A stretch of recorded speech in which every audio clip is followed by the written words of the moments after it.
హరి ఓం.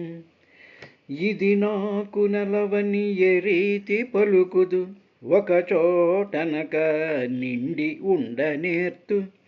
ఎవ్వని వాడనంచు యమని పలుకుదు, నాయంత వాడనై నడవనేర్తు. నీ నడవడి అని ఎట్లు వకాణింతు, పూని ముప్పో కలపోవనేర్తు. అది నేర్తు ఇది నేర్తునని ఏల చెప్పంగా, నెరుపులన్నీయు నేన నేర్తు. ఒరులుగారు నాకు ఒరులకు నేనౌదు, ఒంటివాడ చుట్టమొకడు లేడు. సిరియు తొల్లిగలదు చెప్పెద నాటెంకి, సుజనులందు తరచూ చొచ్చియుందు. ఒంటివాడ నాకు రెండడుగుల మెరయిమ్ము, సొమ్ము మేరయొల్ల కొర్కెదీర బ్రహ్మకు కటి ముట్టెదాన కుతుక శాంద్రదానవేంద్ర.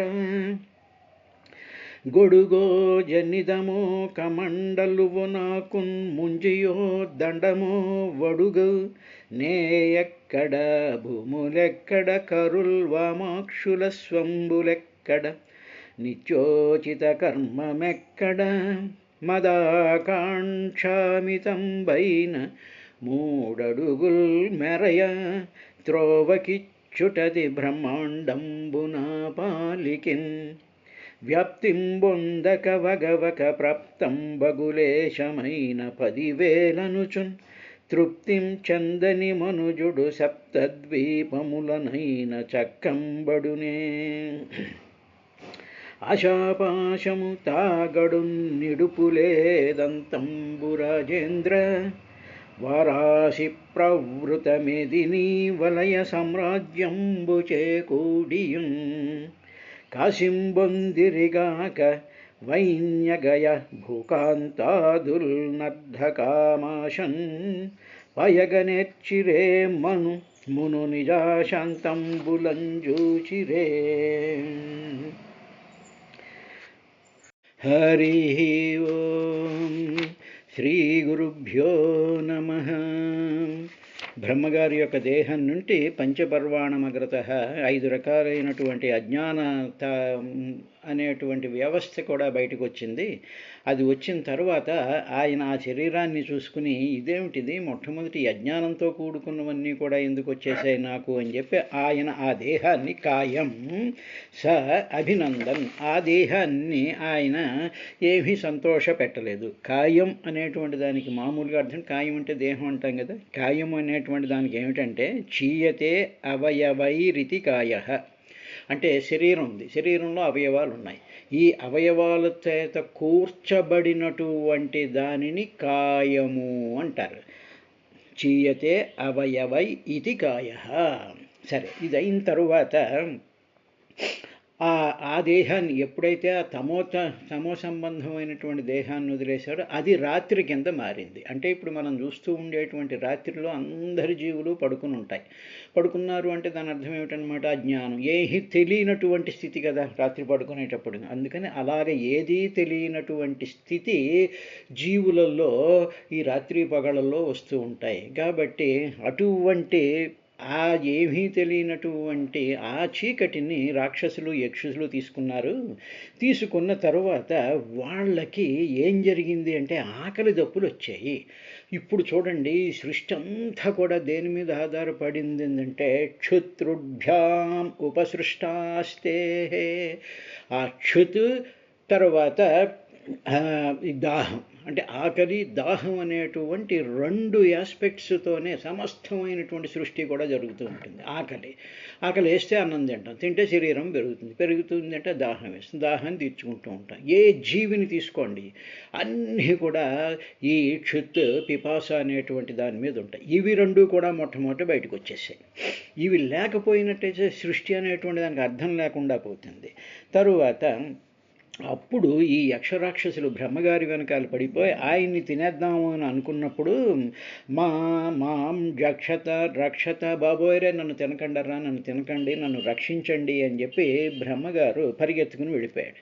వెళ్ళిపోయిన తరువాత అప్పుడు ఆయన ఓహో ఈ లాభం లేదు అని చెప్పి తాను ఆ సాత్విక పరమాత్మలో ఉండేటువంటి శుద్ధమైనటువంటి విమలమైనటువంటి అమలమైనటువంటి దివ్య తేజస్సుతో వెలిగిపోయేటువంటి ఆ సాత్విక గుణాన్ని ఆయన శరీరం మీదుగా ఆవాహన చేసుకున్నాడు. అది చేసుకునేటప్పటికీ అది దేవతా ప్రభయా, బ్రహ్మాండమైనటువంటి వెలుగులతో ఉండిపోయేటువంటిది ఆ దేహాన్ని వచ్చింది. ఆ దేహమే పగలు అయింది. ఆ దేహంలోనే ఈ దేవతలందరూ పుట్టుకుంటూ వచ్చారు. పగలంటే మనకి సూర్యకాంతి వస్తుంది, మనం మనంగా చూసుకుని సూర్యకాంతి వస్తుంది. ఆ కాంతి ఏమిటి? Energy system. కాబట్టి దేవతలు అనేటువంటి వాళ్ళు ఎనర్జీ సిస్టమ్. అప్పుడు మనకి ఈ తమస్సు నుంచి రాత్రి నిద్రలో నుంచి మేల్కొనేటప్పటికి మనకు అన్నీ తెలుస్తూ ఉంటాయి. ఏవైతే తెలుస్తూ ఉంటాయో ఆ తెలుసుకునేటువంటి గుణమును పగలు అంటారు. పగలు అంటే నాట్ డే అని, నైట్ అని కాదు, అక్కడ తెలుసుకునేటువంటి లక్షణాన్ని పగలు అంటారు. ఇది అయిపోయిన తరువాత అప్పుడు ఆయన ఆ దేహాన్ని కూడా వదిలేశాడు. నెక్స్ట్ ఏం జరిగింది అనేటువంటి విషయాన్ని 23వ శ్లోకంలో దేవో దేవాన్ జగనత సృజతి స్మాతి లోలుపాంతయేనం లోలుపతయ మైథునాయ బిపేదిరే.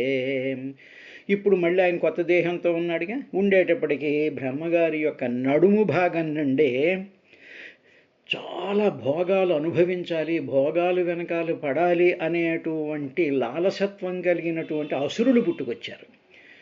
మొన్నేమో యక్షులు రాక్షసులు పుట్టారు, ఈసారి అసురులు పుట్టారు. ఈ అసురులు వాళ్ళు భోగలాగా సంపడు, ప్రతి దాన్ని భోగించాలి, ప్రతి దాన్ని అనుభవించేయాలి, ప్రతి దాన్ని తీసేసుకుని ఆ అనుభవంలో పిచ్చెక్కిపోతూ ఉండేటువంటి లక్షణం కలిగినటువంటి వాడిని అసురులు అంటారు. రాక్షసులు అంటే ఏమిటి? వాళ్ళు ఏదో తినడం, తర్వాత ఏమో శరీరాన్ని పెంచుకుంటూ ఉండడం, అందరినీ భయపెడుతూ ఉండడం అనేటువంటి విషయాలు యక్షురాక్షసులు ఉంటారు. కానీ ఈ అసుర తత్వం ఏమిటంటే తత్వం అన్నమాట.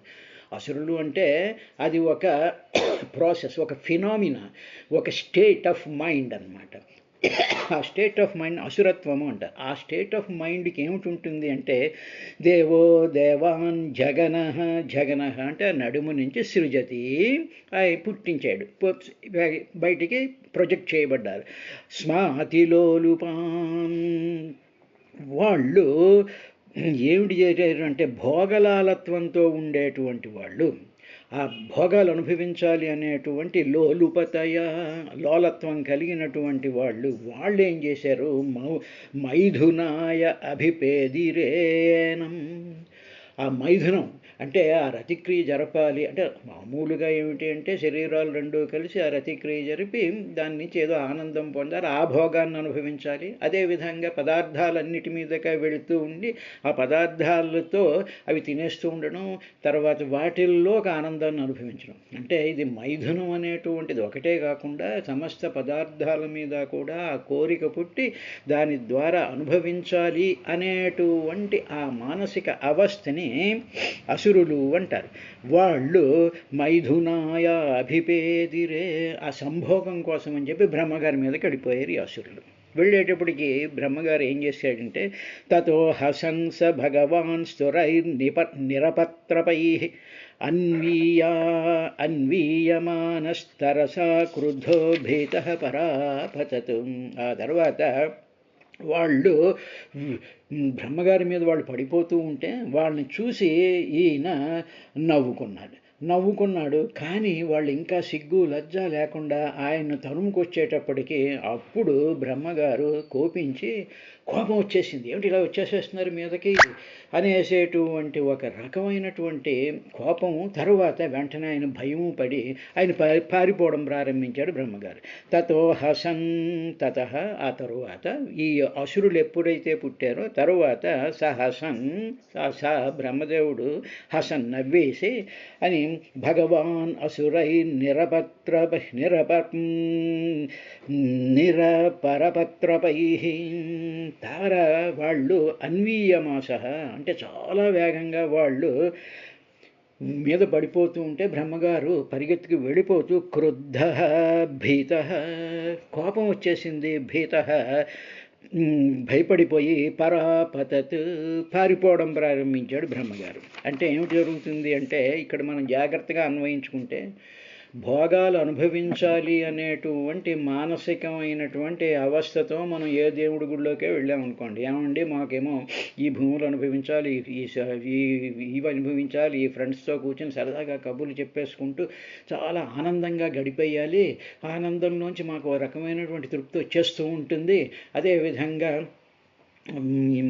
మిగతా విషయాలన్నీ కూడా అనుభవించేయాలి, నగలు అనుభవించేయాలి, చీరలు అనుభవించేయాలి, తర్వాత అందరి పొగడ్తలు అనుభవించేయాలి అనేటువంటి ఈ భోగ లాలసత్వం ఈ దృష్టి కలిగినటువంటి వాడు భగవంతుడి దగ్గరికి వెళ్ళి వాడి మనసు అటువంటిది కాబట్టి వాడు అటువంటి కోరికలన్నీ కోరుకుంటూ ఉంటాడు.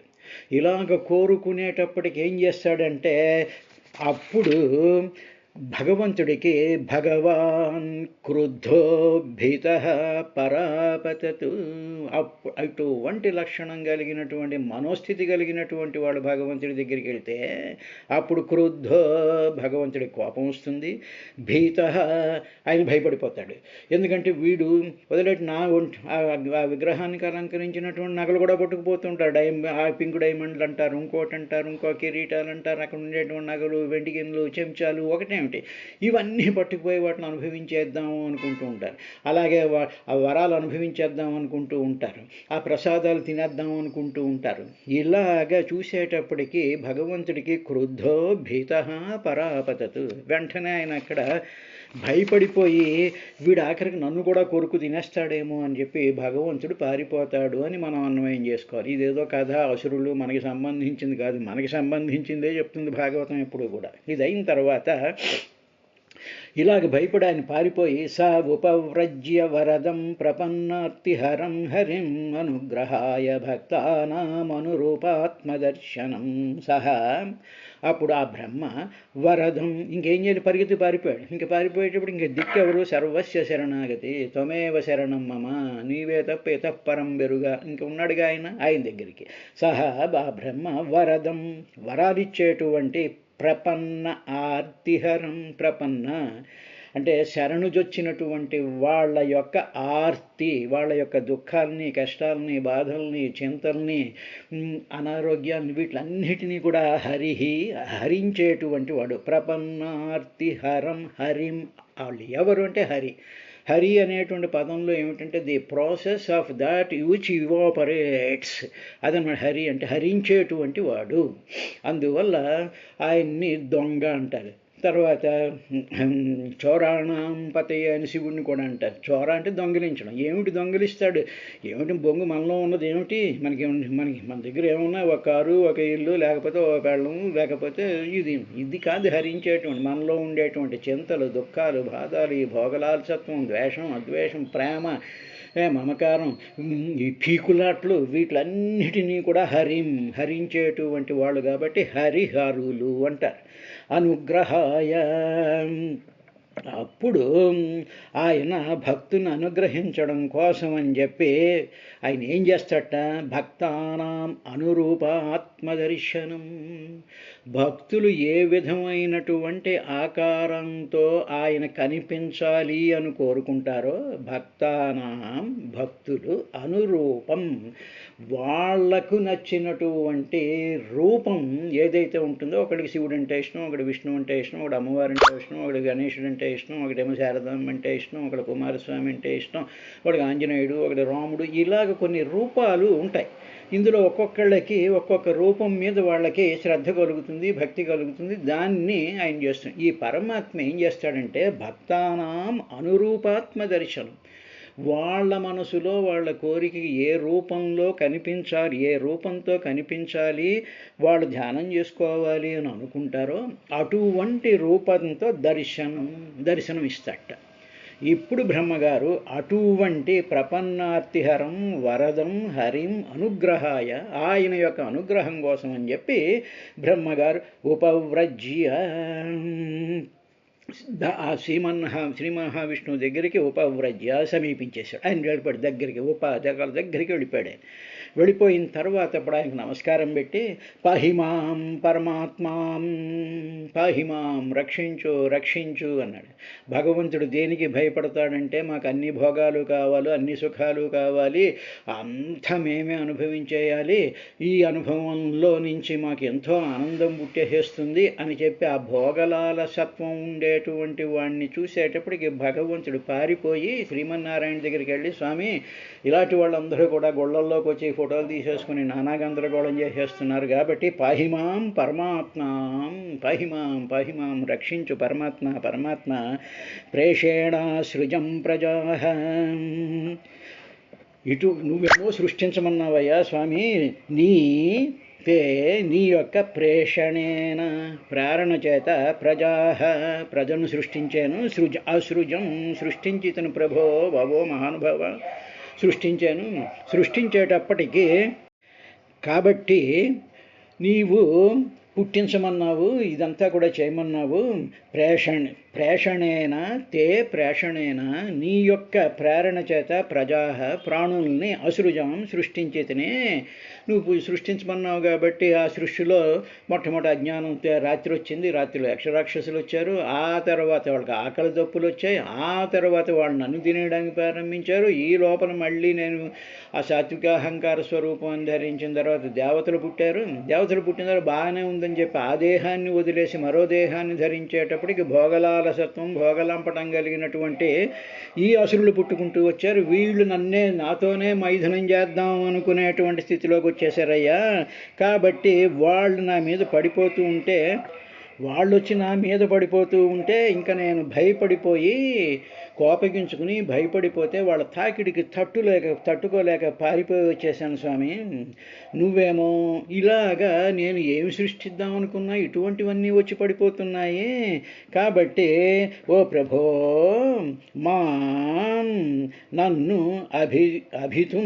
నన్ను భోగించడం కోసం అని చెప్పి ఉపాక్రామంతి తరుముకొచ్చేస్తున్నారు వాళ్ళు. అంటే నా మీద పడిపోయి మా భోగాలకి మా సుఖాలకి మా సంతోషాలకి మా ఉన్నతికి మేమన్నిటిని అనుభవించేయాలి అనేటువంటి భావంతో వచ్చి మీద పడిపోతూ కొబ్బరికాయలు ప్రదక్షిణలు గుండు గీయించుకోవడాలు వస్త్రాలు సమర్పించడాలు భజనలు హోమాలు ఒక్కటి కాదు దొబ్బేస్తున్నారు స్వామి వీళ్ళంతా ఈ అసుర సంబంధమైనటువంటి వాళ్ళు. కాబట్టి ప్రభోతాహ పాపాహ ఆ పాపులైనటువంటి ఇమాం వీళ్ళు నన్ను భోగించడానికి వస్తున్నారు స్వామి, రక్షించు. పాహిమాం పరమాత్మా పాహిమాం అని చెప్పి భగవంతుని ప్రార్థించడానికి వెళ్ళాడు అని చెప్పి విదురుడికి మైత్రేయుడు చెప్పి, చూసావా మానవుల యొక్క జీవుల యొక్క లక్షణాలు ఏ విధంగా ఉంటాయో దాన్ని భక్తి అనుకుంటారు. ఇది భక్తి కాదు, ఇది ఒక రకమైనటువంటి ఆ అసుర తత్వానికి సంబంధించినటువంటిదయ్యా అని చెప్పిన తరువాత అప్పుడు ఆయన ఇంకా ఈ విధంగా అన్నాడు, స్వామి త్వమేకః కిల లోకానాం క్లిష్టానాం క్లేశనాశనః త్వమేకః క్లేశదస్తేషాం అనాసన్న పదాంతవ. స్వామి నీవు కష్టాల్లో ఉండేటువంటి వాళ్ళ యొక్క కష్టాలని పోగొట్టేటువంటి వాడివి. తరువాత నీవు ఒక్కడివే ఆ కష్టాలు పోగొట్టగలిగినటువంటి శక్తి కలిగినటువంటి వాడివి నీ ఒక్కడవే తప్ప మిగతా వాళ్ళు ఎవరూ కాదు. ఇది భాగవతం ఏం చెప్తుంది, త్వమేకః త్వం ఏకః కిల లోకానాం క్లిష్టానాం క్లేశనాశనః. నువ్వు అక్కడవే మనుషులకు వచ్చినటువంటి కష్టాలను పోగొట్టేటువంటి వాడు. అంతే తప్ప వాడు పోగొడతాడు వీడు పోగొడతాడు 4 పూజలు చేసి వీడేదో 4 వ్రతాలు చేయించి 3 హోమాలు చేయించేసేసి కబుర్లు చెప్పేసేసి ఇలాగా చిన్న లెవెల్ నుంచి పెద్ద లెవెల్ వరకు ఈ గురువులు అంటూను ఈ తర్వాత ఇలాంటి వాళ్ళందరూ కూడా తయారైపోతూ ఉంటారు. భాగవతం ఏం చెప్తోందంటే త్వం ఏకః నీ ఒక్కడవే కిల లోకానాం ఈ లోకులందరూ అందరికీ క్లిష్టానాం కష్టాల నుంచి క్లేశనాశన, ఆ క్లేశాలన్నీ పోగొట్టేటువంటి వాడవు. ఇది మనం చాలా జాగ్రత్తగా గమనించవలసినటువంటి విషయం. పెద్దల్ని మహాత్ముల్ని గౌరవించొద్దని కాదు, వాళ్ళల్లో పరమాత్మ యొక్క స్థితిని అనుభూతం చెందుకుంటూ పరమాత్మని ధ్యానిస్తూ ఉండేటప్పుడు వాళ్ళకి అటువంటి మహాత్ములకు ఒక సంకల్పం కల్పించి మనకు మార్గదర్శనం చేస్తారు తప్ప మామూలుగా ఆర్గనైజ్ చేసేటువంటి వాళ్ళు మన కష్టాలు తీర్చరు, మనకి ఇంకా కష్టాలనే పెడుతూ ఉంటారు. త్వమేకః క్లేశదస్తేషాం అనాసన్న పదాం తవ. నీ పాదాలను ఆశ్రయించనటువంటి ప్రాణులకు అసలు నీ గురించే ఆలోచించరు. మిగతా మనుషులు వాళ్ళు చేసేటువంటి వాటి వెనకాల పడిపోతూ తిరుగుతూ ఉండేటువంటి మోహపూరితులైనటువంటి వాళ్ళు నీ పాదాలను ఆశ్రయించకుండా వాళ్ళ పాదాలని, వాళ్ళ సన్నిధానాన్ని, వాళ్ళ యొక్క కంపెనీతో ఉండాలి అనుకునేటువంటి వాళ్ళ కర్మలకు అనురూపంగా దుఃఖాన్ని కలిగిస్తూ ఉంటావు నువ్వు. అలాగా నిన్ను వదిలి మిగతా వాళ్ళ చుట్టూ తిరిగేటువంటి వాళ్ళకి దుఃఖాలని కలిగిస్తూ ఉండేటువంటి వాడు నీ ఒక్కడవే, నువ్వే కలిగిస్తూ ఉంటావు అని చెప్పి త్వమేకః కిల లోకానాం క్లిష్టానాం క్లేశనాశనః త్వమేకః క్లేశదస్తేషాం అనాసన్న పదాం తవ. అనాసన్న పదాం, అనాసన్న అంటే నీ పాదాన్ని ఆశ్రయించబడనటువంటి వారికి తేషాం క్లేశదః క్లేశములను ఇచ్చేటువంటి వాడివి త్వం, నీవే ఇస్తూ ఉంటావు అని చెప్పిన తరువాత